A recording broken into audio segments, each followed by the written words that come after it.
Nick, man, how are you? Good, thanks, Josh. How are you? I'm really good, man. It's great to finally meet you, and I appreciate you diving into the head fuck that is setting up to try and shoot with COVID restrictions. No worries, because normally you would do this at your place, right? Like Mark Maron. Yeah, 100%, Right. exactly like that. Yep. Actually, the first one I did was where you're sitting right now, and With Anthony. yeah. We Anthony had Sharp. our own slew of technical fucking issues. Yep.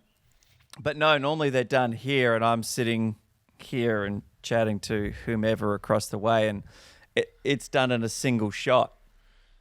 Gotcha. Both of you in the but- shot, and you've got a nice armchair by the look of it. Is that sort of the style? Both people in Go armchairs? for some kind of look. Yeah, Yeah. my chair's a lot better than the other chair that's across the way, unfortunately. Right. Yeah, give the guest the shitty chair, of course. Yeah. This is actually, do you know what? This chair is like $5 that my mother-in-law found at a garage sale. Wow. No, So- it looks nice from here. It looks You the can see part, yeah. Looks great. Yeah. But it's amazing. I've been trying to find another one actually for the podcast just to dress it up a bit, and to find a shitty chair that actually looks good is harder than you think. Anything that remotely looks good is price gouged to fuck, and it's vintage. You know, I'm people. glad you brought this up because I literally have a photo of a beautiful winged library chair, like the one you're sitting in, that my mum is selling.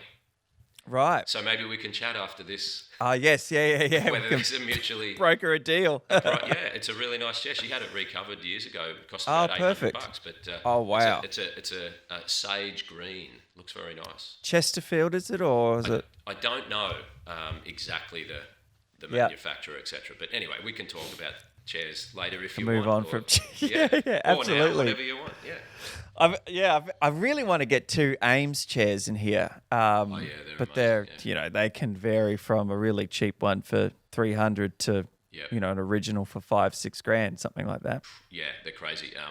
And Beautiful chair. which he was a Danish designer, correct? I think. I would be guessing. Yeah, I don't know. I always thought that he was American, but it's that mid-century style. It's Yeah. David Ames Yeah, I sounds can picture him. And yeah, there's some amazing looking beautiful. chairs. But probably the most reproduced style of Yeah. chair. Yeah. And those little like dining chairs and the office chairs and the lounge chairs. There's like 5 designs that are just like every Target and IKEA and Has done a version. has done a version. Or The clean lines, right?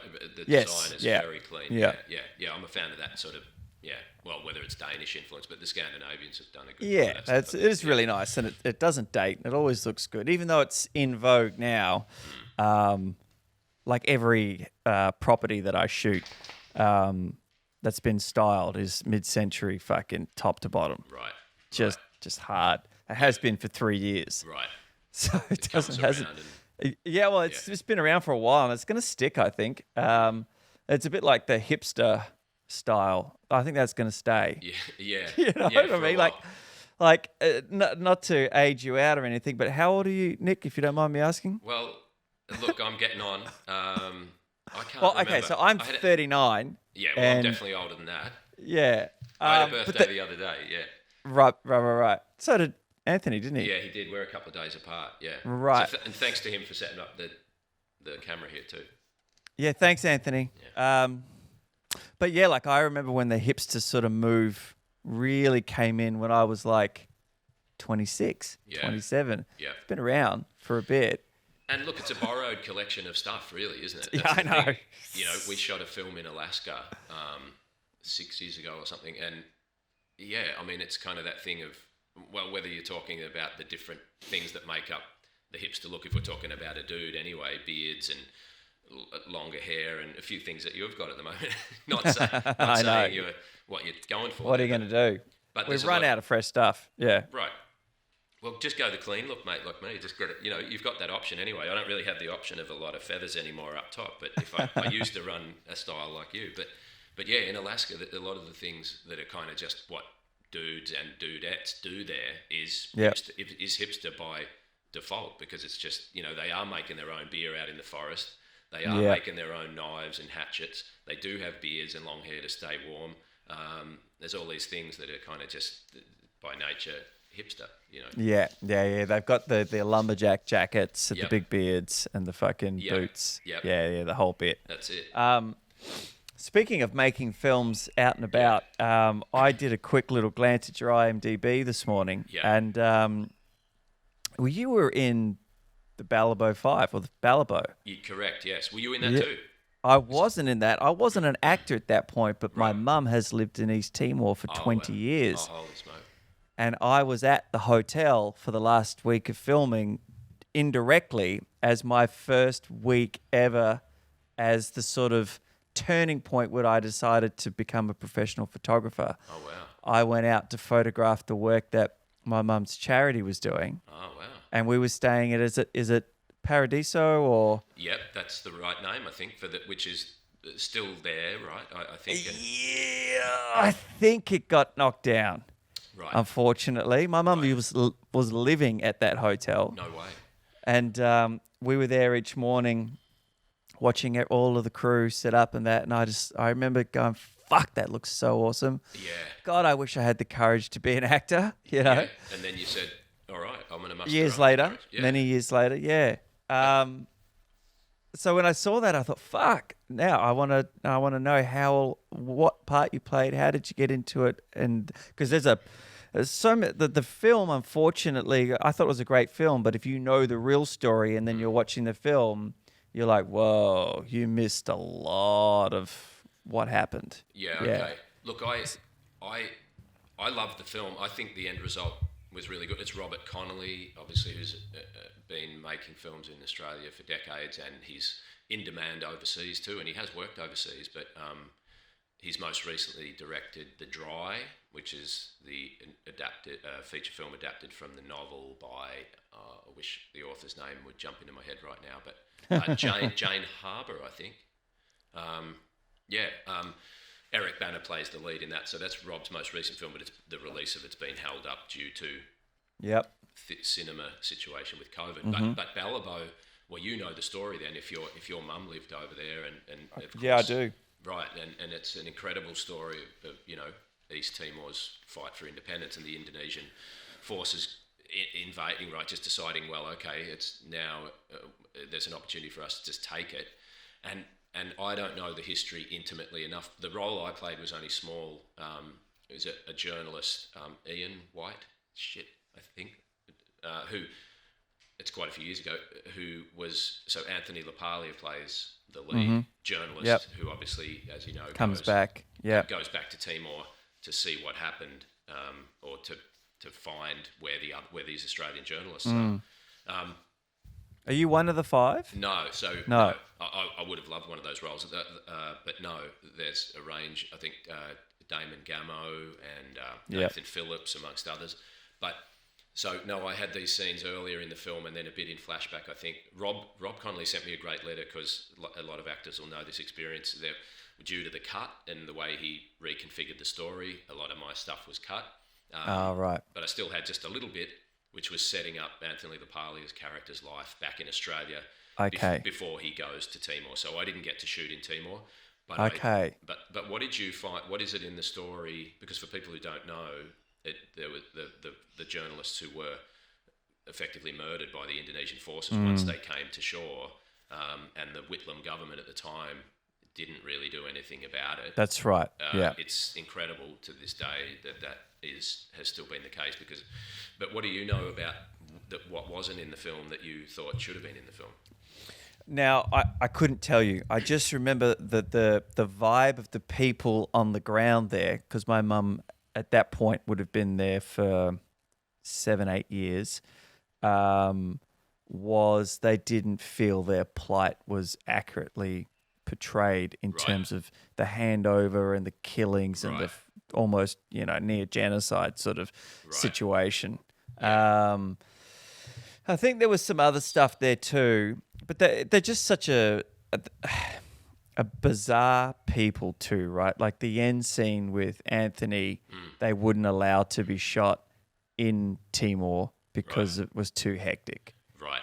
It was still so close to them. People were losing their minds, so they had to go back to Darwin and shoot that scene. That's right. I remember that. Yeah. Lots of stuff like that. So I haven't seen the film since back then, and I just remember my mum sort of saying it's a really great film, but that was the vibe that they felt that it hadn't. But that's just like converting. That's a lot of that is my opinion is just a lack of, as you would, understanding of you just can't get labored down in too many sort of exposition-y kind of backfillers in films to portray a story accurately. Any film that does typically becomes this very like labor-intensive sort of film where you're just bogged down with intel and info. I thought it was a great. I for someone who didn't know much of the story, I loved that film. I thought it was great and honestly, a breakout for Oscar Isaac. Such a strange role for him. That's right. Yeah. Yeah, to be like this A-lister now who's sort of stepped out and did this Aussie independent. Yeah, he's got an unbelievable career, and Rob Connolly at the time was like, yeah, wow, this kid.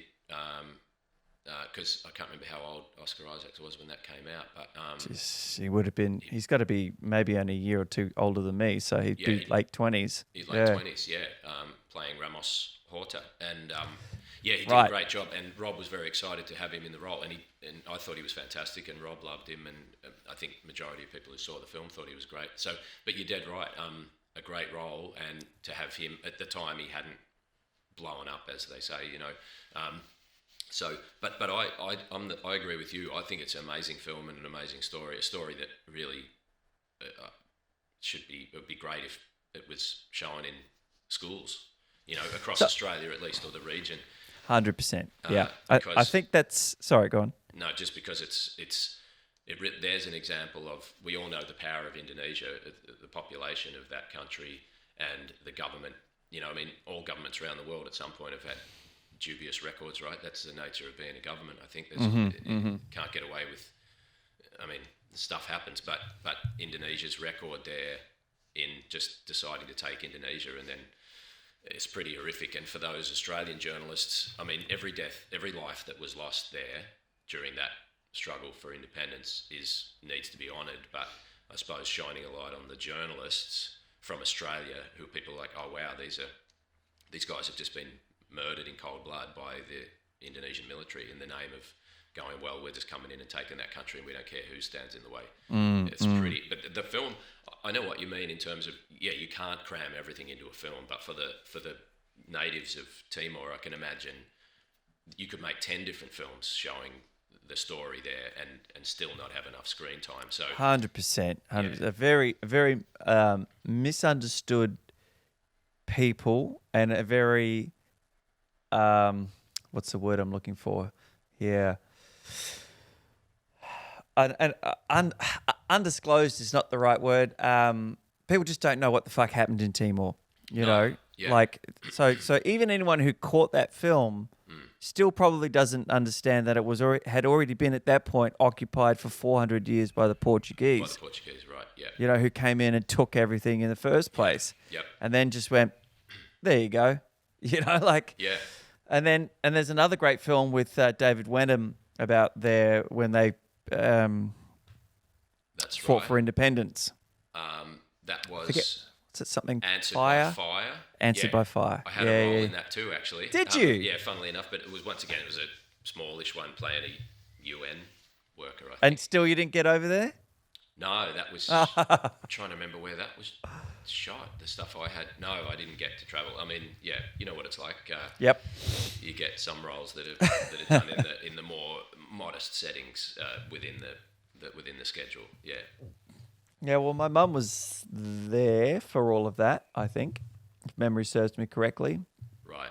She's got some wild photos of people being macheted in the street and bow and arrows and fucking. It's insane. Yeah. Insane. Yeah. Yeah, she's had a wild ride out there. But she was living at that hotel. What was she working as? Did you say she worked in a charitable setting? Yeah, so she went out. I want to say she went out in like 98, something in that vicinity. Man, she was this. I'm probably getting this wrong, but it's close to the mark. Like when she first went out there, it was like a big internal mission for her to sort of, collect on a dream that she'd had before my dad and, to help the world, and sort of get, other than raising a family, some purpose back into her life. Okay. So she had a friend that she worked with at TAFE. She was what's called a skills implementer, sort of teaching long-term unemployed people how to use computers and shit like that. And she went out there and sold her home, or no, she took equity on her home or something like that, and just like lived in like a concrete kind of block on this, in a slum for a little bit, and then crazy shit. I'm sure she's done a bunch of stuff that she still hasn't told us kids. Right. Well, eventually she got connected to some people who were trying to change illiteracy and famine. Okay. And sort of worked her way in there and got partnered up with a woman called Rosaria, who's kind of like a champion of the people out there. And together they started a clinic with an organization called Heum Health. And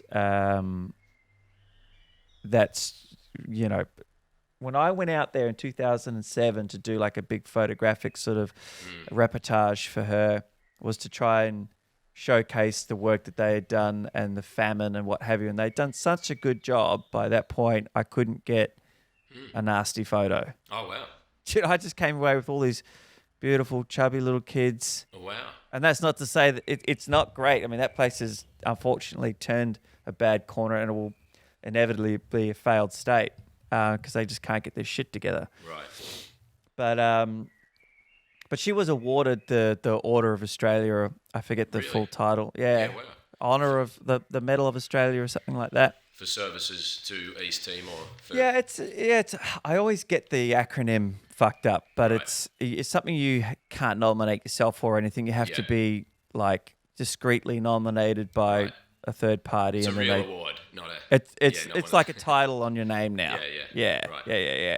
It's the first center of its kind in the world. I think that's my understanding amazing, of it. Isn't it? That's great work. Yeah, right. Pretty incredible. So she would have taken a real interest when that film came out, I would imagine. Yeah, it was because I think there was another film that came out which was a documentary with a former World War II vet who was part of the 60 soldiers that camped there for 6 weeks. Right. And that the East Timorese protected. And eventually the Japanese found them, and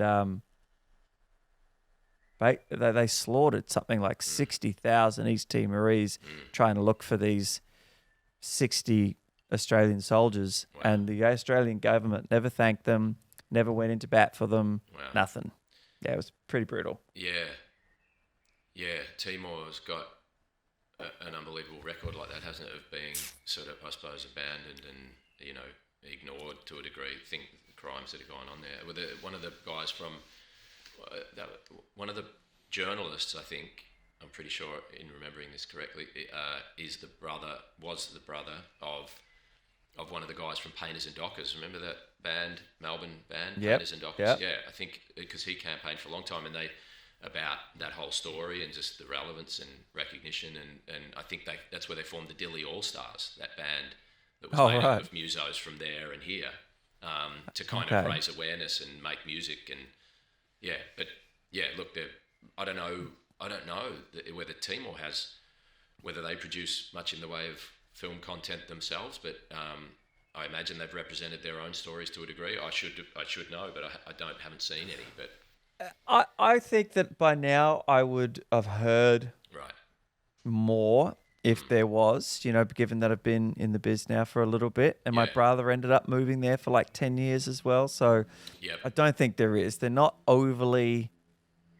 proactive. There's a small little cluster of East Timorese that, want education and want to excel and what have you. The rest of them are stuck in a loop. Yeah. And a lot of that has to do with when the Portuguese when the Indonesians came in, they removed education, and someone will fact check me on this or give me some shit about it. But essentially, they used to have like women would be employed to just sit in a chair but weren't allowed to work.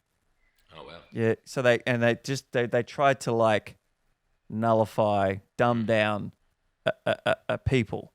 You know what I mean? Yep. But anyways, yeah. So I just thought I was fascinated to see that because it brought back a really good sort of memory of being in that hotel and seeing everyone get ready for the day and call and Yeah, and let me say one thing about Rob Connolly is that having worked with Rob a few times, and his partner is Jane Norris, who has been in the casting world for years at Mulliners and works independently now, and so I used to do a lot of reading there too for when people were coming through for tests, and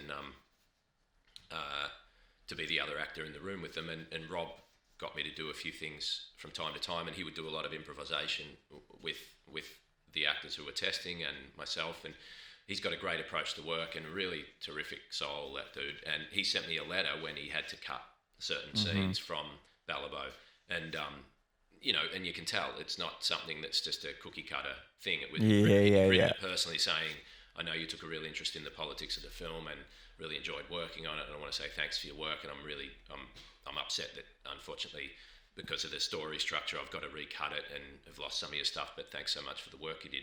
He's a great guy like that, on lots That's of awesome. Yeah. That just sort of takes the sting out a bit too, doesn't it? Yeah, and he didn't need to do that. Like, I had a small role in it, and but I thought it was great. Understands. Yeah, it's nice when you get those people who haven't forgot both sides of the coin. Yeah, Rob really cares about everything he does. That's awesome. Yeah. So just like for everyone that's listening, maybe there's about 30 people who listen to this. Great. It's better than the four from when I first started. I can't believe it's been a year since I started this. That's crazy. That's amazing. So 12 months of your podcast. Great. Yeah, I think this is the 46th episode, something like that. That's a top job. Or do you call it a vodcast? Because you do, it's video and it's vodpod, like everything. I guess I've never heard that. I guess it is. Yeah. And I haven't. It's a funny thing with analytics is they don't really start to track too well until you get over a certain amount of numbers. Okay. With the audio side of it, it gives me an average. So 1 week it might be 55 listeners. The next week it might be 10. Right. That doesn't tell you what your sort of standard base is. Yep. Okay. And then even YouTube is a bit funny like that. You can look in your back end and it says 17 views. And then you go to the main page and it says 120. Yeah. Well, fucking which is it? Yeah. And see, I don't think I'd be good at doing that because my ego. I looked for you on social media today. I couldn't fucking find you anywhere. No, I don't have any. And it's probably because, I partly reckon social media probably is not good for my mental health. And also, I'm lazy on that front. I'm not even great with emails. And then, and as well, I reckon if I was doing a podcast like you, I'd be, if the numbers weren't increasing every time I did one, I'd be thinking I was failing or something. So I applaud the fact that, you I appreciate it. No, look, I've had it in the last couple of weeks where I made a promise to myself that I wouldn't stop doing this because I do enjoy it and I get to talk to a lot of people. Yeah. But every now and then there is that little ping of, why the fuck isn't anyone listening? It's I don't put the work in expecting any exterior return, right? I only expect that I'll get an interior return. Yeah, sure. And that so far has been really, really great. But it is this funny thing, and you'll experience, especially I feel in Australia, that actors and people in the biz are, myself included, we are all very hypocritical at times and self-centered, right? So this podcast is made by one of us for one of you, right? And no one shares it or talks about it or whatever. There's a small percentage. This isn't a complaint because I don't listen to anyone who's running a podcast here in Melbourne about acting. You know what I mean? Yeah. So I can't sit here and give people shit about it. So it's a funny niche, which I always knew it would be. and I knew it would be a lot of slog to get it traction. But Yeah. I do want to sort of like set the stage a little bit. I just really wanted to talk about East Timor and what have you, Yeah. but about where you're from. Like you've been acting for some time now, and you've had some great wins, and we're both with the same agent, and Yes. which I think is interesting that you're entrenched over here in Melbourne, and you've decided to be with an agent over in Perth, and it's a sign of the times. And she's Hallie's incredible. So so tell us about set us up. Well, I was born in Victoria, Melbourne basically, and then the family moved around quite a lot when I was growing up. So we were in country Victoria in the northeast in Dawe, which is not that far from the Alps, Victorian Alps, from Falls Creek area in the Ovens Valley. Nice. And then you've got we were in the Kiewa Valley, and then you've got those. It's a really, really nice part of the world. It gets good rainfall. It's green. It's hilly. It's a beautiful spot. So that was for a chunk of time, and then there was Baronia, and then the Mornington Peninsula, and so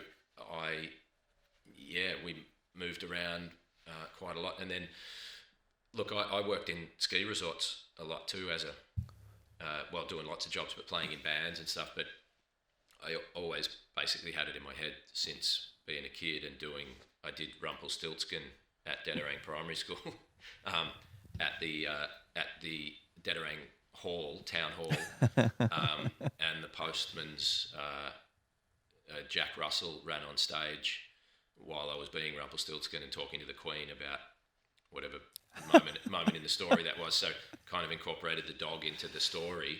And I really enjoyed that. And the small town like Dawe, there wasn't much going on. So the Dawe Primary School play kind of got a good size audience, because there wasn't anything else to do. Yeah.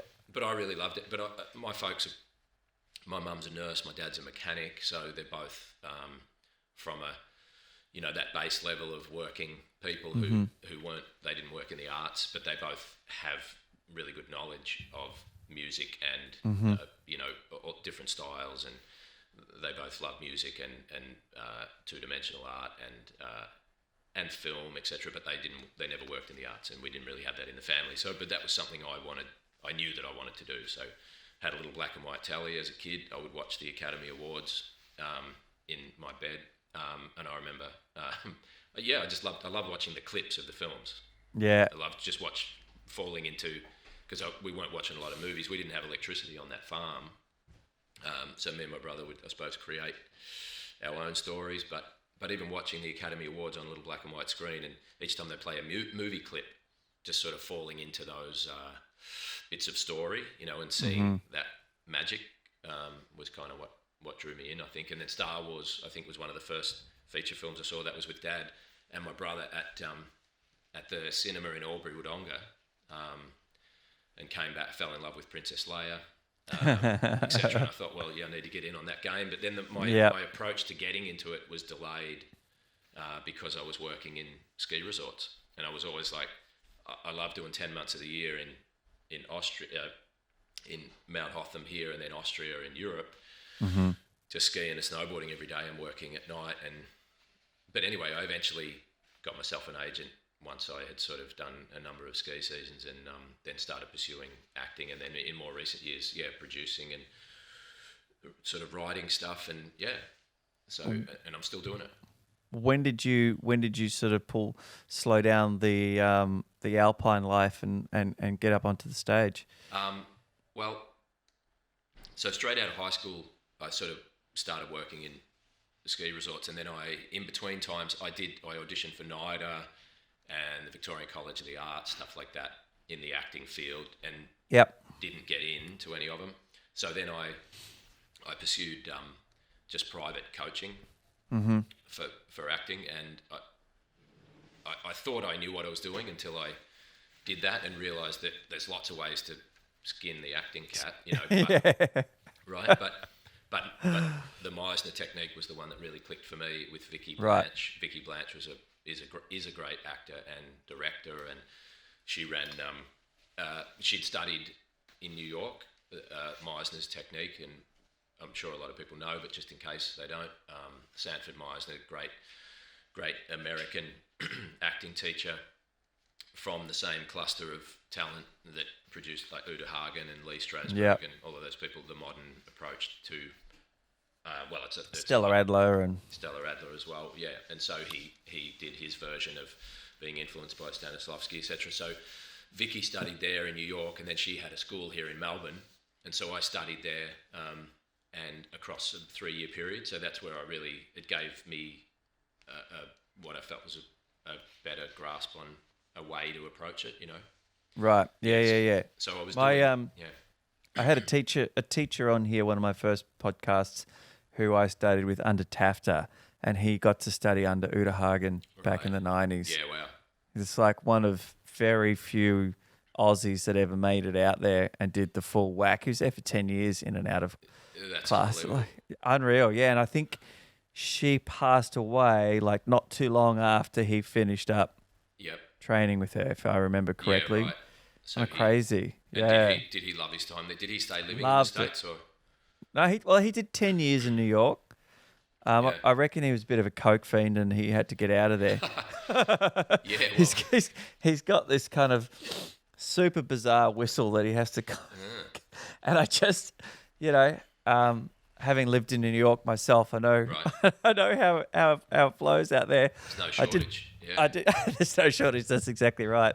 It's easy to get your hands on, and in the late 80s and the early 90s in New York, it would have been epic. Meisner was the first technique that I ever got taught. Yeah. And that was at a weekend workshop in Perth with Miles Pollard. Do you know Miles Pollard? Yep. So he, before he went to NIDA, got a degree in teaching. Yeah. And then went back to teaching when times got tough. And now he's just such a fucking great teacher. He's kept that running even through all the highs and lows, and has built up his school over there. And that's pretty much the first thing that you do with him, other than a bit of a trust exercise, is the repetition technique. Yep. And that was my first sort of taste of that. So, and you liked it? Yeah, I do. I probably don't. I don't know that there's not a technique that I don't like. Yeah. I think probably the technique that I use the most is, and this could be a Meisner technique. I don't think it is. I think it's Stanislavski is a sensory one. Yeah. And combined with the Pertecamp emotional method. Okay. Are you familiar? Pertecamp, did you say? So, I don't know. Pertecamp, it's so PEM. Right. You've got PEM school here in South Melbourne, I think. South Melbourne? Yeah. And it's all physiological. Right. So it's like, they talk about masks, and then they talk about which organ activates which emotion. Wow. And then it's a meditative connection to that organ. Wow. So you can just keep turning it on, turning it on, turning it on. And it's about the flow of energy. Like if you're angry, your flow of energy is going to drive you forwards. Right. So, and then if you're in despair, it's going to drive you down. If you're in joy, it's going to drive you outwards and up. If you're in fear, it's going to take you backwards. So you learn to know what all the physiology of every emotion is, and then you just package up each beat with whatever that physiology is. Right. And so that when you're getting down to, constant screaming for 40 takes or constant crying for 40 takes, it's fucking there because you know how to just talk to that that organ or that muscle or that cell in your body and get it to keep going. Right. And whose technique is that? Where did that come from? Pertecamp. Steve, I think his name is Stephen Pertecamp. A German fella, maybe sort of came up with it 30 years ago. He's been running a school, I'm guessing now, so we'll just sort of ballpark it. Yeah. Maybe I want to say Munich. That's but the PEM school in Melbourne's the only one in the Southern Hemisphere. Yeah, okay. So there was a guy in my class who was really fan of the old school, and he found it really hard to to create that coherence. That's a I don't know if you've ever done much meditation, but Some, yeah. yep. So coherence is a sort of your a connection between your subconscious and your body and what have you. He really needed to bank on his dark memories and what have you and experiences in order to fill out a scene. Okay. I like to have them both, because I'm not overly proficient in any of them. So whatever I can grab on at the moment, I think is better to have. Sure. The great thing, the main thing about PEM is that they believe it's the healthiest way of any kind of scene work, so that you're never having to bring up something that breaks you. This whole thing like 16th Street, they talk about people coming out of there fucking broken, because they have to rebuild themselves after 3 years of being smashed apart. Yeah, look, my opinion on that is I don't comprehend how people don't understand. I think some people, I've met people who like to make a song and dance about the fact that, I'm going so deep emotionally here and it's wrecking me. And I think sometimes it's a look at me sort of situation. Of 100%. Hey, I want to wallow in this and everybody look how emotive I am. And I don't give a fuck. Like, it's like your job, if you're working as an actor, then your job is to find, as you said, whatever technique it is or a combination of them and do what you're doing. And I'm not saying there isn't people who can, but if you have real problems with that, you may have genuine mental health issues. If you're diving deep into things and not coming and out it of hurts, if there's a sustained after effect, you got to rejig what you're doing, man, because you're going to pay too heavy a price. Yeah. It's kind of dangerous if you don't know the parameters there. Like if you know that you're working as an actor and you're trying to deliver truthful performance, if you're working in the field of naturalism, because of course there's so many styles that you can work in. Yeah.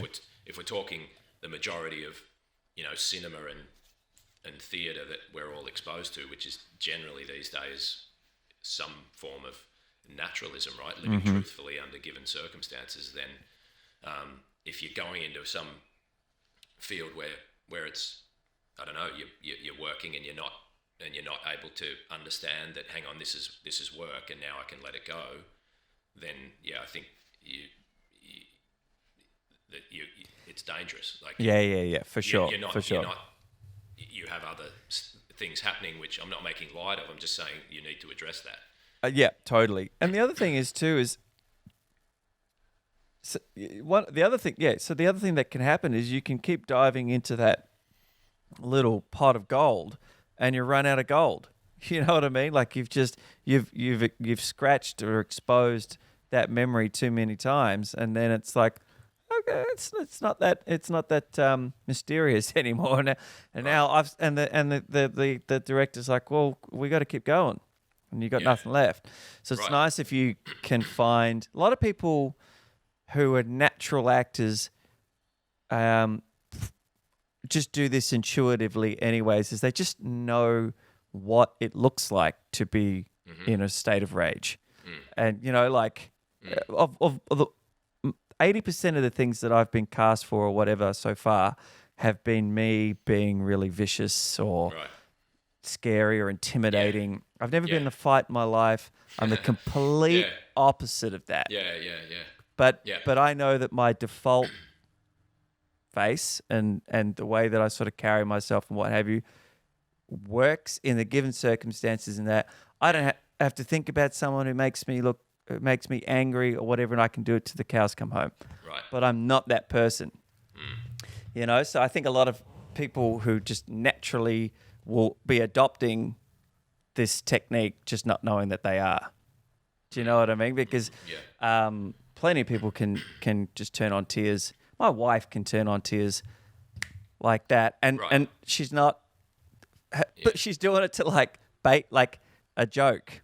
You know, like when we have like if she wants, like if we're having a play around for I want to go here or whatever, she can just dial into that tear duct and get it to start pumping tears, and she's not thinking about her puppy that died when she was 6 or whatever. Right, or not genuinely connected to No, not at all. being in a state of despair in that moment. No, it's a technique. It's a mechanical Yeah. thing. Yeah. Well, there's a great Meisner quote from that Robert Duvall mentioned in an old interview where he said that Sanford Meisner said to him, "Well, yeah, so okay, someone's crying, great. That doesn't make them a great actor. If that were the case, my aunt, I can't remember his auntie's name, but he's Yeah, like, I think I've heard this before. She'd be one of the greatest actors on earth. Of all time. Yeah. So, yeah, but look, yeah, techniques, there's lots of them and people do whatever. But I'm going to honestly say, I reckon a lot of, and I don't really give a shit if people think that I'm wrong here or bigoted towards screen performance or even stage performance in Australia, but I just think there's a lot of subpar performance that is not invested and not living truthfully in the given circumstances, and it is gesturing. It's not. I don't believe a lot of the performances I see. There's on the flip side of that, there's of course great actors and great performances, but there's a lot of stuff that's just dialed in, and to me that's lazy. It's like a musician who doesn't practice the basics of their instrument.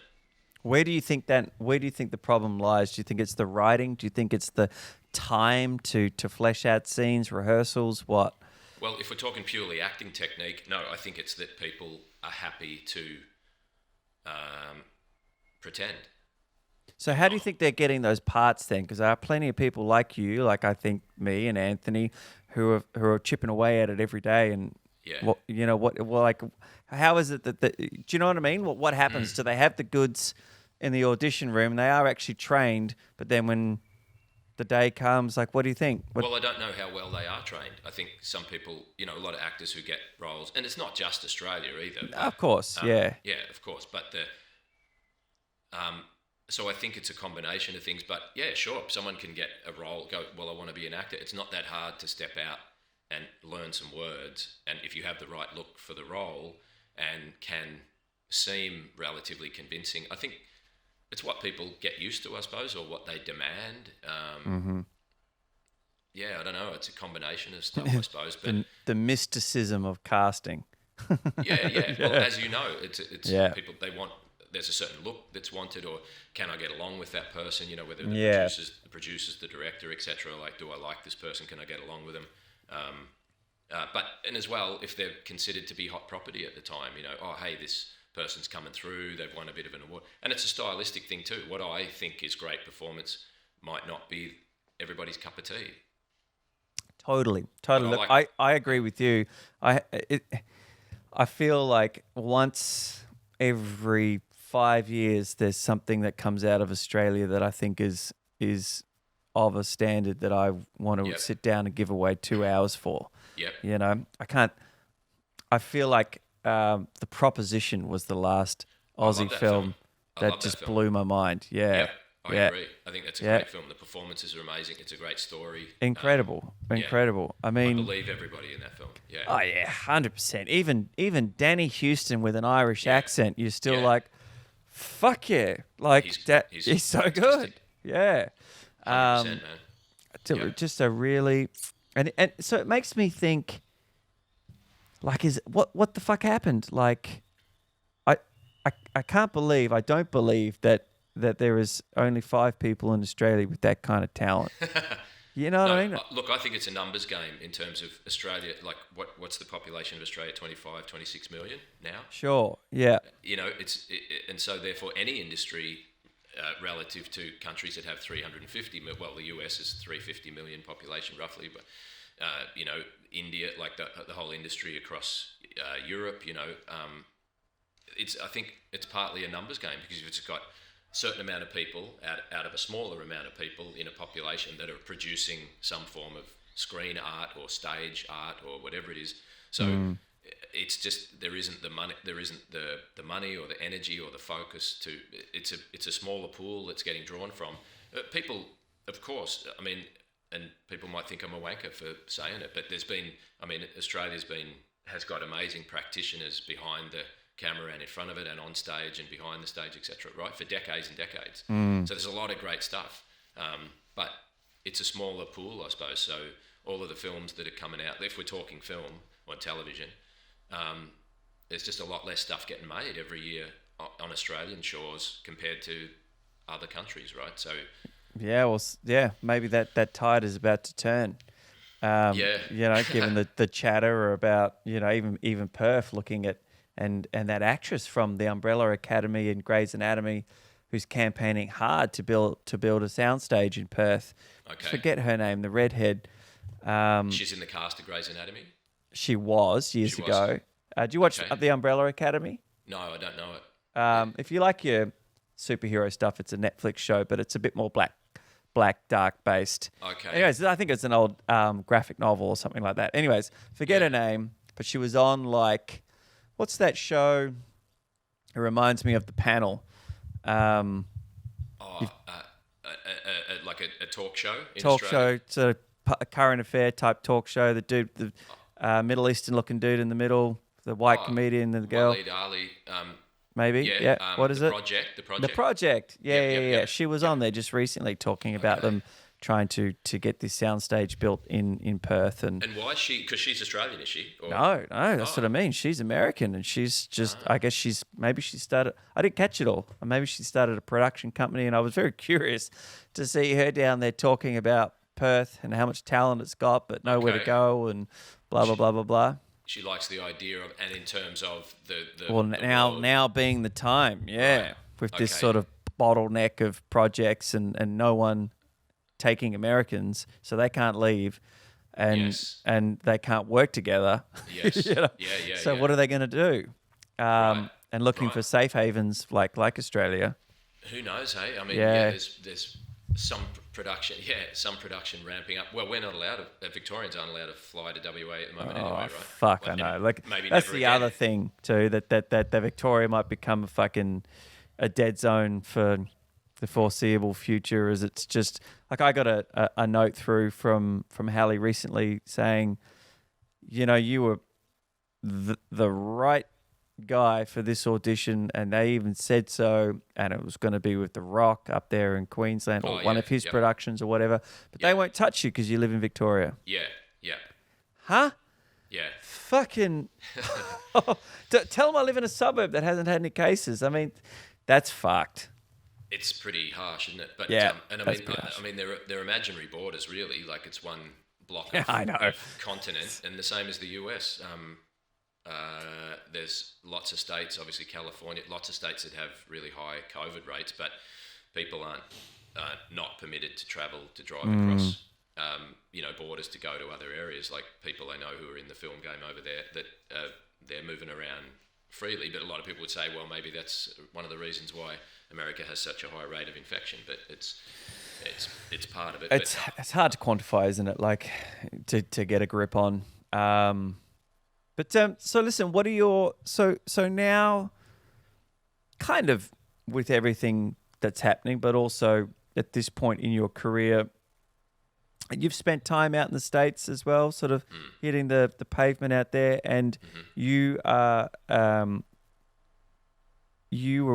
both you're set apart, right? Like that's your baby. Set Apart Pictures is a collaborative of producers, directors, writers, etc. That was Anthony Sharp and myself and some guys and girls in the States sort of put it together as a way to try to have our own productions get underway. At least develop projects and then collaborate with other people. So that's one of the things that we're doing and have been the last couple of years. So and then I've worked as a producer as well on feature productions in the US.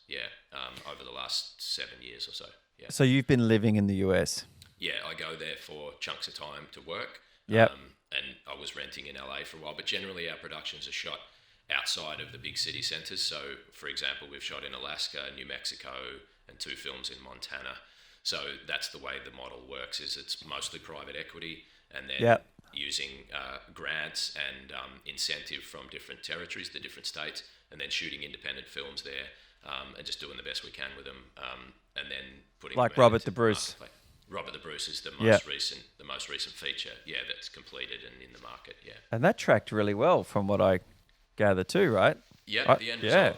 Yeah, the end result was good, but as far as the tracking of it or the performance of it.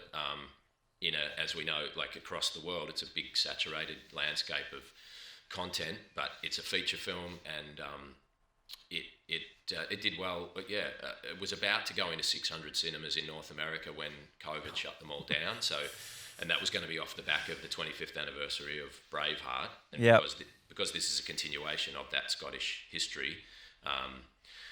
It would have been great to do that, but it couldn't happen. But then in some ways it was good because it went onto iTunes and tracked really well on there as an independent feature that got a lot of views and a lot of interest for a good chunk of time there, because a lot of people were at home watching films. So, totally, yeah. I remember seeing it pop up on like what's trending now in Australia, and I saw that. I was like, fuck yeah, well done. Yeah, and that was Angus McFadden, who plays Robert the Bruce. He played Robert the Bruce in Braveheart. Yeah. So this is 20-something years later, and he had this script for a chunk of time that was written with Eric Balgow, who's a really great American screenwriter, and he's part of Set Apart. So since meeting him on that project, he now collaborates with us on a range of things in development. But yeah, it's a smart script. It's contained because obviously for that sort of budget, you can't have 1,000 people having battle scenes. You just haven't got the money for it. Yeah. And some people criticised that in the end result. We're like, I was looking for a Braveheart experience, but it's like, well, yeah, we would have loved to have that as a component, but it actually was good because sometimes, as they say, the less choice you have means that you can make smarter ones or at least more interesting. With Robert the Bruce, it's a more contained story about a sidestep in history where he is on the run, which was factual for a chunk of time. And this family that takes him in, it's a chance to see his regal or royal perspective on life be juxtaposed with a small family that have lost their husband or father to the Scottish wars for independence. So he then sees firsthand while they nurse him just what an impact war has on the common folk. Right, which is sort of his constant conflict of his role and what he wants to be and what he's beholden to be. And right. Yeah. And it's really hard to know because you'll get plenty of historians and people that know stuff will say, I don't believe that Robert the Bruce was from noble blood. He was from the Bruce, B-R-U-S, like Norman, the Norman, so the French element of royal family that would move between the United Kingdom and Normandy. And so he came from royal stock. So his belief in what he was really going for, whether it was self-serving for his own family to have more lands and more power, or whether it was genuinely trying to help, the everyday man and woman in Scotland, how will we ever really know? Because we can't know inside his brain. But if you look at his actions, there's enough to suggest that he had more that he was going for rather than just trying to fill his own pockets. Right. You're always going to get people in opposition to that who'll go, nah, he was a royal and he didn't give a shit about the people. But, I suppose, haters will hate, man. Well, yeah, and they're valid points. Like as one Scot said to me, he goes, "Well, in this case of William Wallace, he said one man's freedom fighter is another man's terrorist." Right? So yeah. Depending on where you sit. Yeah. So what have you got cooking now? Is there anything you can? So something that, and I just quickly share this with you, and Anthony might have shared this with you too. One of the objectives of Big Wonder is to try and create a place where people come on and share something that they're cooking up. That eventually, when the audience is big enough, I hope to get production companies listening to this podcast. Yeah, great. So that when they're having a writers meeting or whatever, they say there's this podcast called Big Wonder, and I heard this fucking great story being floated by this writer the other day. Sure. We should blah blah blah blah blah blah blah. So if you've got anything that you're cooking up or wanted to test or anything like that, but some people are don't want to share what's not. Look, I mean that's a great motivation for your podcast. Absolutely, to try and connect people. I don't know. I get.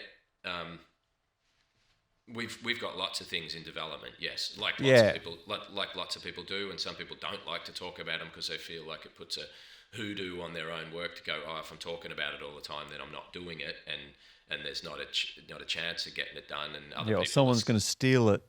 people get scared of their materials getting stolen. Yeah, but there's so many stories. Of course, there's like Set Apart Pictures has writers and producers and who all work independently and have worked on a lot of amazing projects over their lifetimes.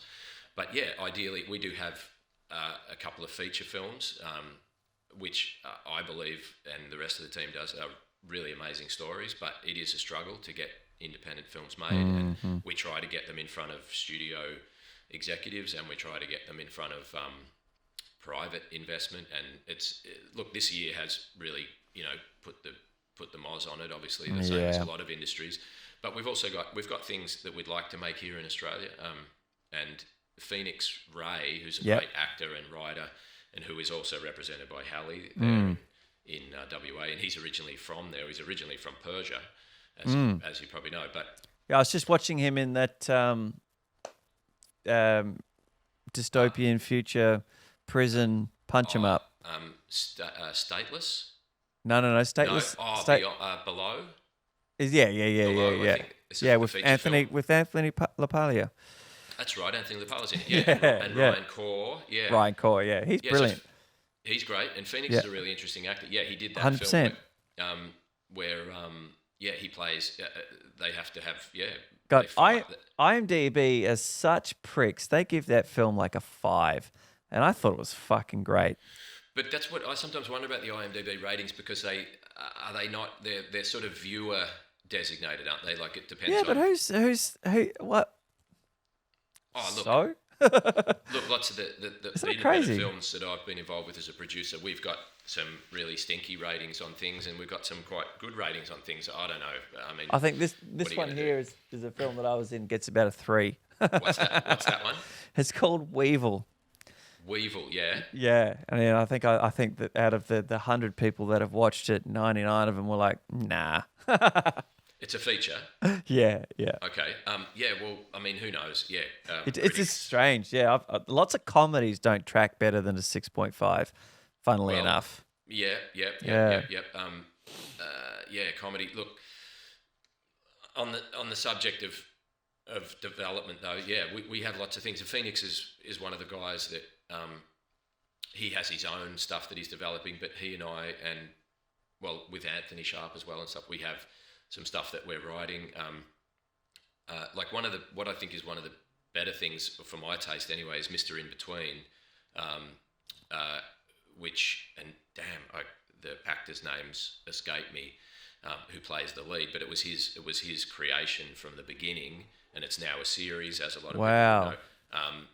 I think it was a short film that he made, and maybe Nash Edgerton directed that. I can't remember, but Nash Edgerton certainly now has directed Blue Tongue. The series, Blue Tongue, and the lead guy. It's bad that I can't remember his name, but he plays this hitman who you live with him the way he walks through life, and half-hour episodic, and FX in the States screen that, and I think it's great. I think it's a great bit of work. The performances and the story and the style of it. So, and that's half-hour episodes from memory. I think 8 to 10 episodes per season, half hour. So Phoenix, we have something that sits in that Australian sort of suburban world that we are developing. But then, Set Apart, we have feature films, and Cameron Nugent is another collaborator with Andrew Curry, who we did A Boy Called Sailboat, which was his debut feature film that was shot in New Mexico, and he has a new feature film with JK. That J.K. Simmonds is attached to, who was in Sailboat. Yeah. So we have things like that. So we're writing, we're putting together materials, we keep refining things. At least there's been some time to do that. No money, but time. Yeah, plenty of time. 8 months, right? Yeah. Yeah. You're probably the same, I imagine, right? I mean, I got to write a pilot, which I'd never done before, which I'm really, really stoked to have just sort of hour long, like a TV series pilot, or 47 pages. Well, I had never done it before, and we just got together with a couple of people and said, let's try and use this time to, we've got nothing going on. So if everyone's keen to just throw their hand in and make something, let's all present. our ideas next week and see what we can make. Yep. And I went away and fleshed out this idea. And when we came back to meet, everyone was like, "That's not a short story, man. That's a TV show. You've got to write that as a pilot." And so we're going to do this other thing, which will be really cool. It's this little web series, 6-minute eps, all single tracking. Yep. But yeah, so I've just started submitting it to writing competitions. I've sort of finally taken all the intel from everyone and put it back into the beats. But I mean, obviously I'd love to see it make for obvious reasons, but I haven't worked out how to put it into an elevator pitch yet. But it's basically a guy who gets bitten by a vampire but doesn't know he has been. And so he sort of comes to and he's got this wound and he starts to undergo the changes, but he doesn't have his creator there to tell him what the fuck has happened and what is going to happen and the legacy of vampires. So he's in denial of the existence of vampires. Yep. And he's on the outs with his wife and he's going to lose his family. And he ends up killing a junkie and a hitman as a means to stay alive, which opens up this giant can of organized crime, them coming after him and him trying to protect his family, ultimately losing his family because they see him as a vampire, and his brother who lives with him has got nothing else and sort of takes him along for the journey. Yep, nice.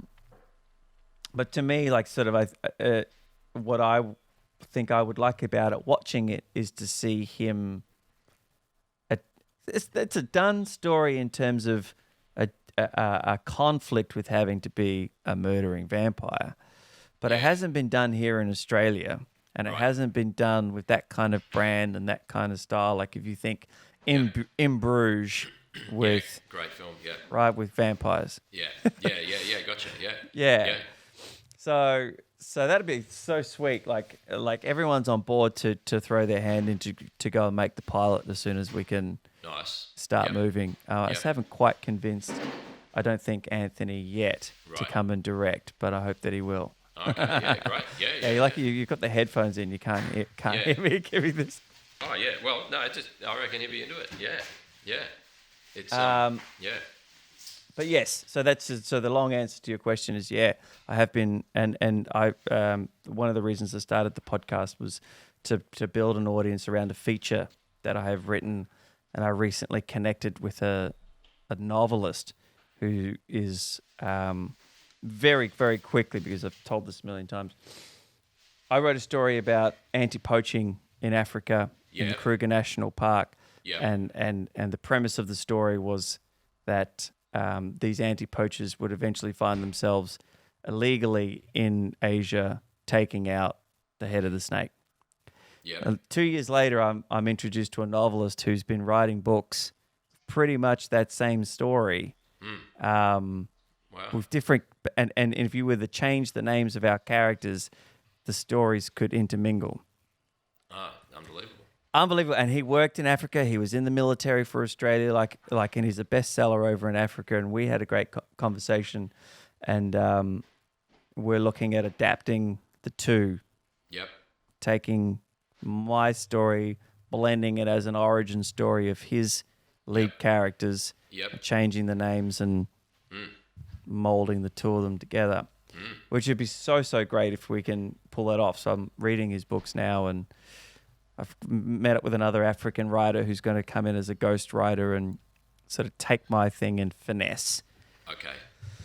Yeah, and that's amazing. Hang on. That's amazing subject matter. Yeah, the whole poaching world, that's a complete shit fight, isn't it?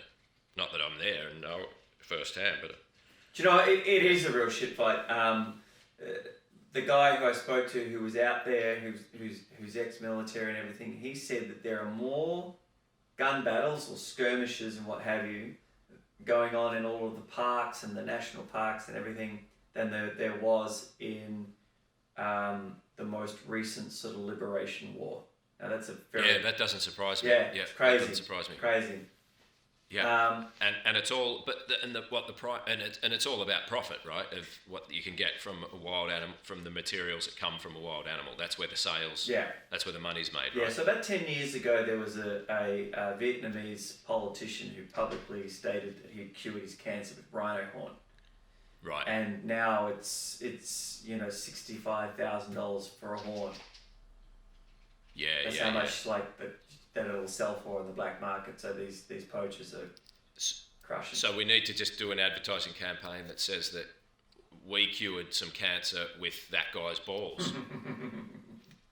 So then someone will pay the right price for his nuts. That. Yeah, exactly. Yeah, we took a sample. We took a taste. Yeah.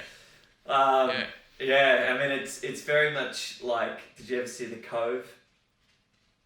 Oh yeah. Right. Yeah. And then they went to the streets and said, 30% of the tuna that you're eating is dolphin from Taiji or whatever. Taiji. Right. The cove. And they're like, what? Yeah. And they have had a few successful campaigns like that. But anyways, look, you've got places to be and things to do. I really, really appreciate you taking the time out, man, and it's been so great to chat and such a really kind of memory lane connection there through that film in Timor, and I wish my mum will be stoked to sort of reminisce over that. I wish I had a bit more screen time to feel like I was more of a valid part of it. But hey, look, at least no, but the fact that you were in both of those films is quite incredible too. I know, it's funny, yeah. But look, I do believe that's a great Australian film. But no, look, thanks, mate. Appreciate it. Well done to you putting together this show, and good luck with it going forward, and good luck to everybody in trying to make something anytime. Right. Anywhere, anytime. It's never easy. It's not. At the best of times. 100%. Well, I look forward to seeing all of the things that you guys have coming up. I get a sort of a snapshot through Anthony every now and then, and it all looks pretty awesome. And so great that you guys have, after years of, auditioning and this and that, they've just gone, fuck it, let's do this ourselves. And wrangle in the projects that we think are really, really great, and that I think that is the way forward, 100%. I would encourage everybody to. Yeah. I mean, it sounds like an old cliche, but I've been writing stuff for years and collaborating with people on little independent things, whatever they are, shorts generally, because features are a hell of a lot of work to get features up, obviously, but. All that sort of stuff, I would encourage anybody, writers, directors of photography, costume makers, actors, whatever, to just make stuff. Yeah, because what else are you going to do? I mean, if you love it, it's like music. If you love music, then you learn instrument, you sing, you do whatever, you just do it for the love of it. 100%. So it's an old cliche, and it's not easy, and there's lots of people that want to do it, but you might as well, if it's in you, you just got to do it. Yeah, you absolutely do. And that's the funny thing about, it makes film harder because it is so collaborative. You really can, if you decide you want to be a musician, just go and sit at home on, Ray LaMontagne, I don't know if you know the singer Ray. Yeah, great. He's a prime example of just going, you know what, I don't want to work anymore. Just doing a bass job and sitting at home for 5 years and learning how to sing and write. And no one paid him to do that, No. And he did it. And he was epic. He's amazing, yeah. And then he had a little bit of help from Elton John. Did he? Behind the scenes. So, it pushed him, which is great. He's very good at doing that, Elton, actually. Elton's good. Yeah. We all need a bit of Elton. Yes, we do. So they say. But I say good luck to everybody. Just do stuff. And as you know, with technology, not that I'm a great exponent of it, but I try to learn more and more. I've proved that today. I couldn't even FaceTime me on the iPad. But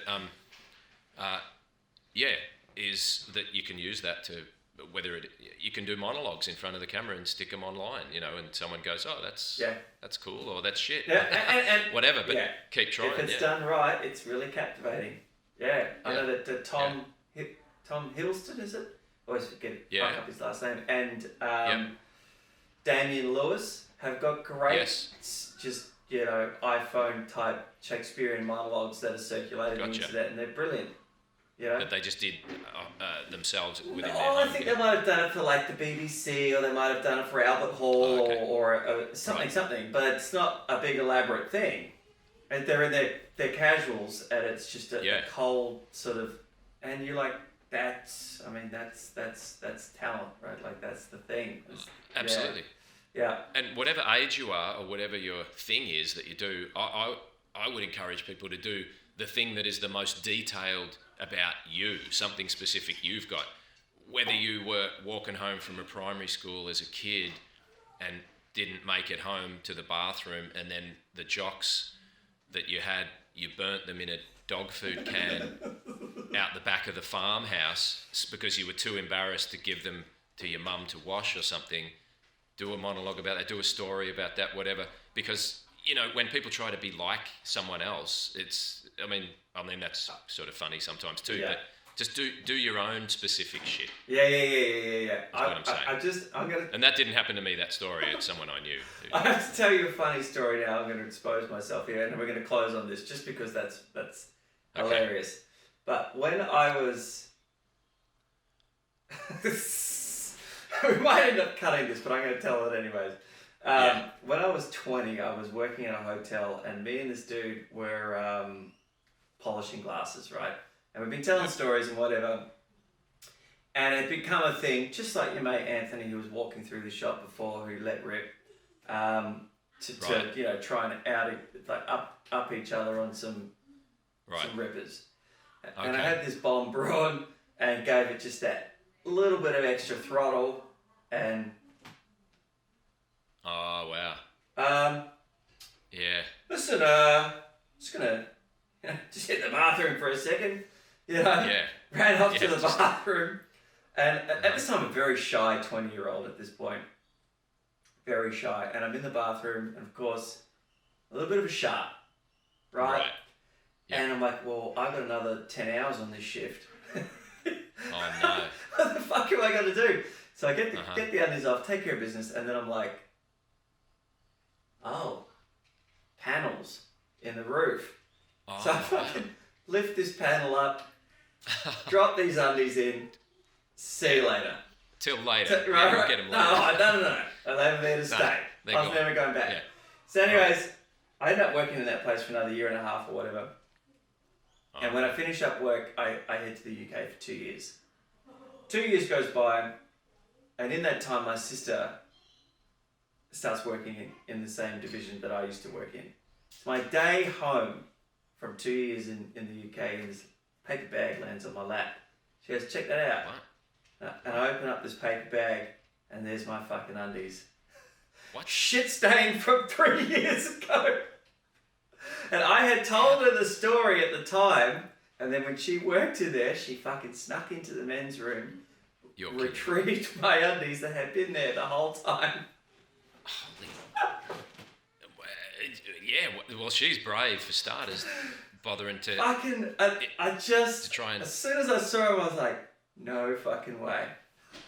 You were planning on never seeing them again. Lifetime, right? Yeah. And my sister, being the unique cat that she is... Well, that is pretty unique. That's hardcore. She's gone and dug them out and then mailed them to No. It was my first day home after having been away for the 2 years. And we're all drinking and carrying on out where we used to after work, and that because we both worked together at the same place. And she's gone, here, I've got something for you. Got something for you. She kept them. Jesus, man. Yeah, well, that's a biohazard as well. I hope she sort of kept them somewhere, safe. Crazy. That was wild. Well, nice, mate. And you've still got them? No. Yeah, we framed them. Family heirloom. Okay, we framed them. Nice. Listen, mate, thanks so much. No worries, Josh. Thank you. Right, all the best. I'll see you soon. Okay. Cheers. See ya.